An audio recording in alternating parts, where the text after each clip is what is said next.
Oke, di sini kita akan diskusi ya, mendiskusikan tentang apa rencana pelaksanaan pembelajaran. Ya, jadi tentunya di sini akan ada semacam langkah-langkah begitu, ya, langkah-langkah apa yang harus kita lakukan di sini, ya, yang akan kita lakukan di sini, karena ini baru rencana kan. Betul. Nah itu. Tapi yang jelas di sini yang tidak boleh dilupakan, yang pertama kan harus ada identitas mata kuliah, ya.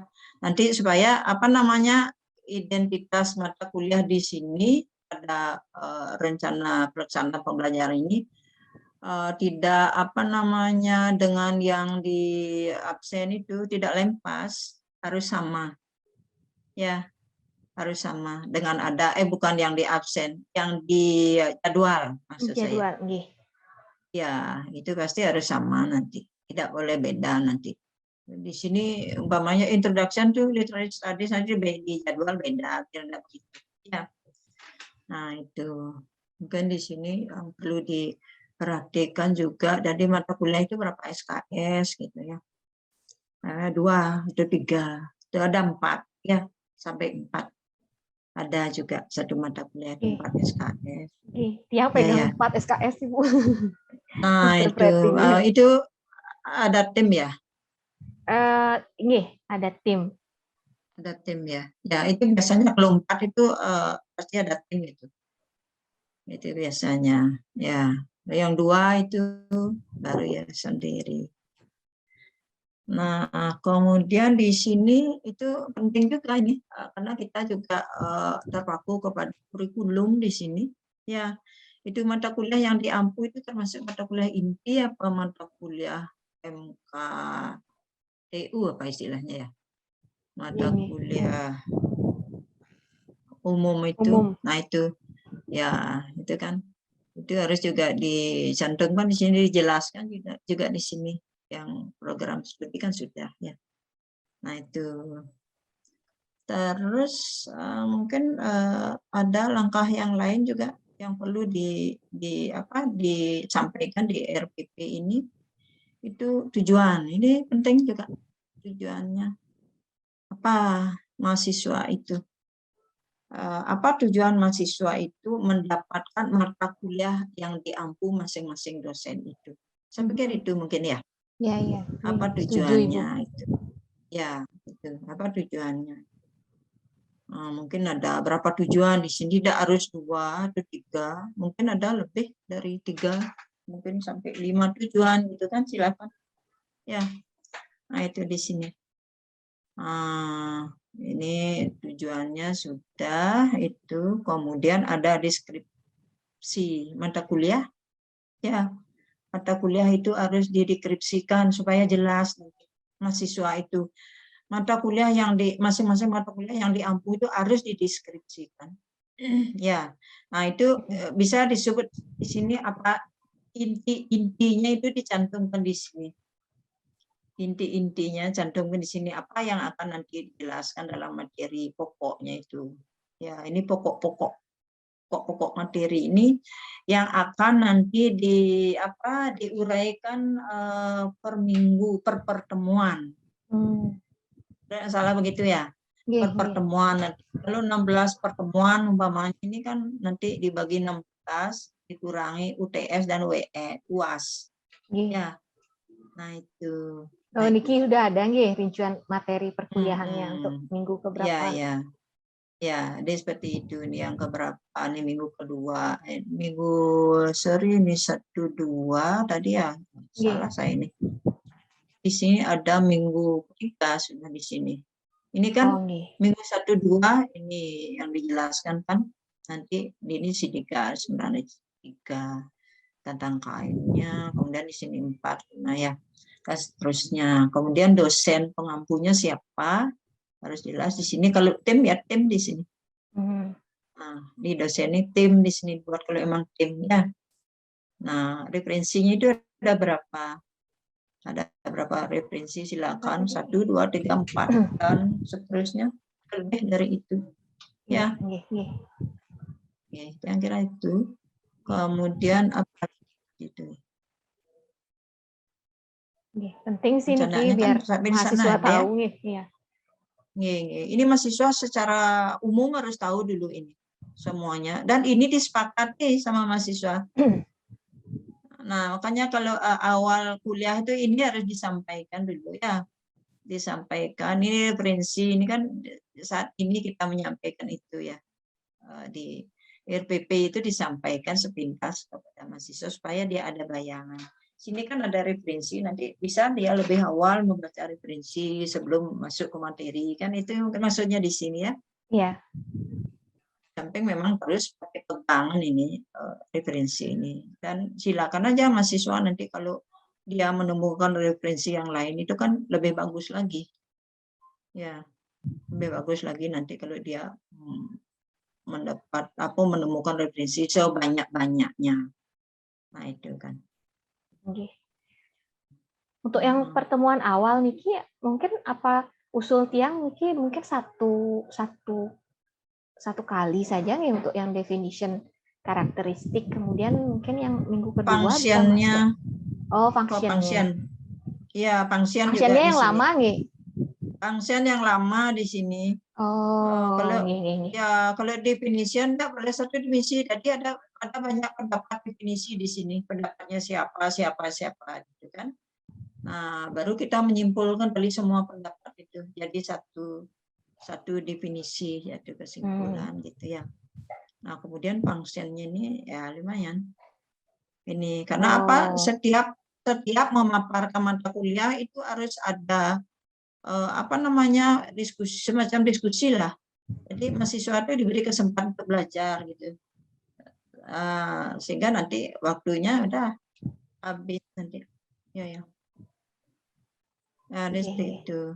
Ya, ini kainnya di sini ini tidak ini kainnya aja dulu secara garis besar di sini. Kain literature secara garis besarnya, kemudian literary work itu jenis-jenis sastra dan jenis karya sastra itu beda. Ya.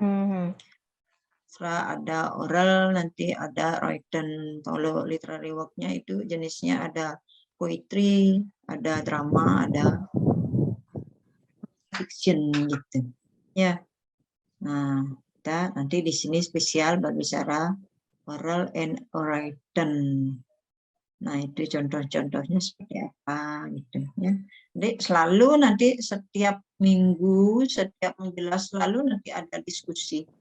Dari sini sebenarnya kita sudah bisa mengevaluasi anak itu. Jadi kemampuannya kan sudah kelihatan di sana, mana mahasiswa yang aktif. Kita sudah punya catatan dari sini sebenarnya. Dari minggu pertama itu, siapa anak itu aktif bertanya gitu kan. Dari sini kita sudah punya catatan, seorang dosen sudah punya catatan siapa anak yang aktif dalam kelas, aktif dalam bertanya. Nah, kemudian kita tahu juga di sini anak yang kurang aktif itu, nanti kita kan tahu dari mana kita tahu anak yang kurang aktif itu dianggap kurang gitu ya, anak itu nanti kan karakternya beda-beda. Ada yang pemalu, padahal dia tahu. Ya, bisa dia bertanya tapi masih malu-malu gitu kan. Malu-malu. Nah, di sanalah kita perlu memancing dia. Memancing mahasiswa itu. Dipancing dia mahasiswa itu dengan cara apa supaya ada bangun ininya semangatnya gitu ya. Semangatnya dipancing dia, atau kita yang berikan pertanyaan janganlah yang terlalu susah diberikan gitu. Tapi kena dengan apa yang disampaikan tadi gitu. Itu kan metode kita untuk pendekatan kepada mahasiswa untuk mengetahui bahwa mahasiswa itu sungguhnya mampu tapi dia belum berani mengungkapkan itu. Ya. Nah, itu. Nah, dari semua mahasiswa itu karakternya beda-beda. Nah, jadi itulah setiap minggu sudah ada jadwalnya apa, minggu pertama, kedua sampai itu. UTS biasanya saya setelah UTS itu ya, setelah UTS itu harus ada ada kerja kelompok, membuat tugas kelompok, ya, membuat tugas kelompok di sana. Tugas kelompok ini nanti dia akan lebih bangun semangatnya nanti di sini, ya, karena dia nanti sebelum dia ke kelas itu dia diskusi dulu di kelompok kecilnya itu. Sana dia ada kebebasan nanti untuk mengemukakan pendapat ya sama teman-temannya. Jadi yang merasa kurang itu termotivasi oleh teman-teman yang lain sehingga bangun semangatnya. Ya itu dari kelompok kecil itu dulu. Nah, sambil memantapkan dari topik-topik yang akan dibawa di diskusi kelas itu. Nah, di sana. Ya. Mungkin yang share yang rencana pembelajaran Tiang ya. Yang mungkin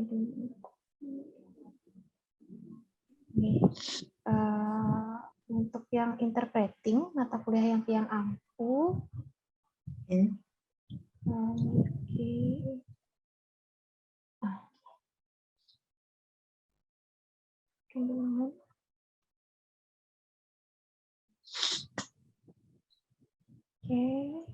Tiang share.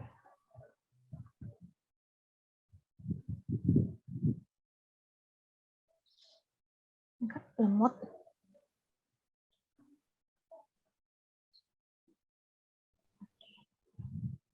Oke, share screen. Nah, ampun ya. Ini kita kan tim teaching dengan Pak Ana, 4 SKS, tidak ada mata kuliah prasyarat sebelumnya. Untuk Niki karena untuk 1 semester yang nantinya akan dibuat RPP-nya per pertemuan. Nah, untuk deskripsi sampun wenten, kemudian materinya itu sebetulnya ada 7 poin yang akan diselesaikan dalam 1 semester. Jadi ada pengenalan terhadap interpreting, kemudian mode-mode dalam interpreting. Kemudian saya juga masukkan, kayaknya perlu memang dimasukkan ethics, karena selama ini kan praktek memang beberapa universitas yang punya mata kuliah interpreting, mereka melakukan praktek, tapi kadang lupa memasukkan ethics. Nah, padahal kan di dunia kerja mereka mahasiswa perlu tahu ethicsnya seperti apa. Dan kemudian baru selanjutnya masuk ke lebih banyak praktek, karena kan Niki mata kuliahnya teori dan praktek.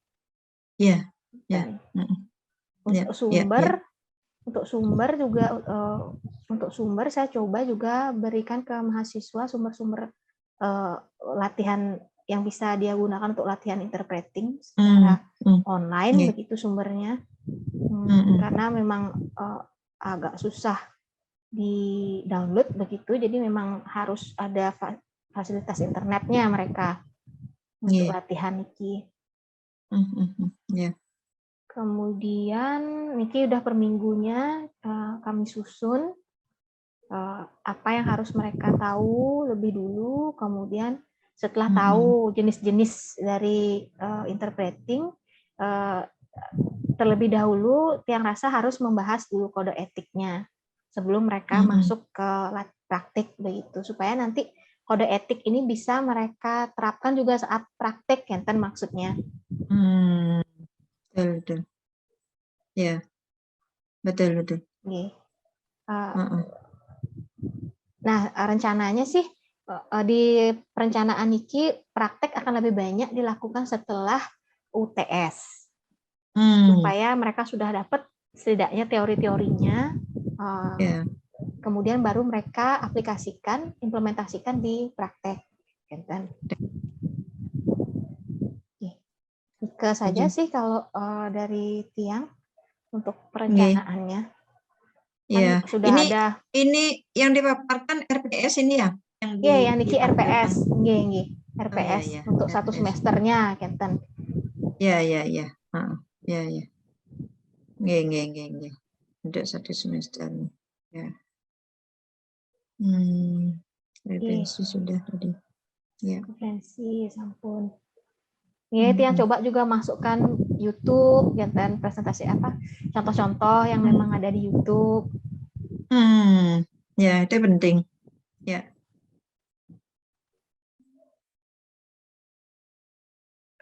Di saat dia mendapatkan teori, memang perlu diberikan contoh-contoh.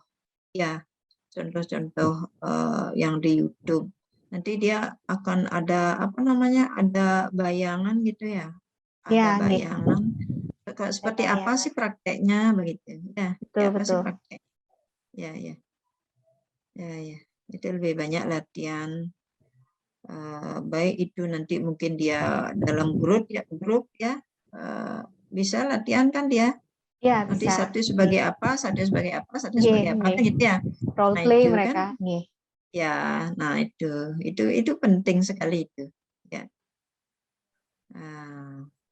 Udah? Tiang rasa sekian dari saya, Ibu. Mungkin ada masukan dari Ibu Rada untuk proses perencanaannya. Apa mungkin yang perlu ditambah lagi? Sepertinya sudah lengkap ya, sudah bagus juga. Semoga lancar ke depannya untuk planningnya. Itu saja. Biar lancar di kelas. Iya. Senggara. Sekian kalau begitu mungkin untuk pembahasan perencanaan di kelas masing-masing, kalau gitu kita akhiri pertemuan hari ini. Nanti mungkin setelah ada sesi kelas, kita akan coba mengevaluasi bagaimana kegiatan pembelajaran di kelas. Ya, betul ya. Nanti kita mengevaluasinya kan di kelas yang lebih banyak. Baik itu dalam diskusi kelompok atau dalam kita memberikan materi. Nah, kita di sana evaluasi ya. Aktif mahasiswa itu kreatif atau bagaimana? Ya. Oke, terima kasih banyak yang akan akhiri pertemuan hari ini.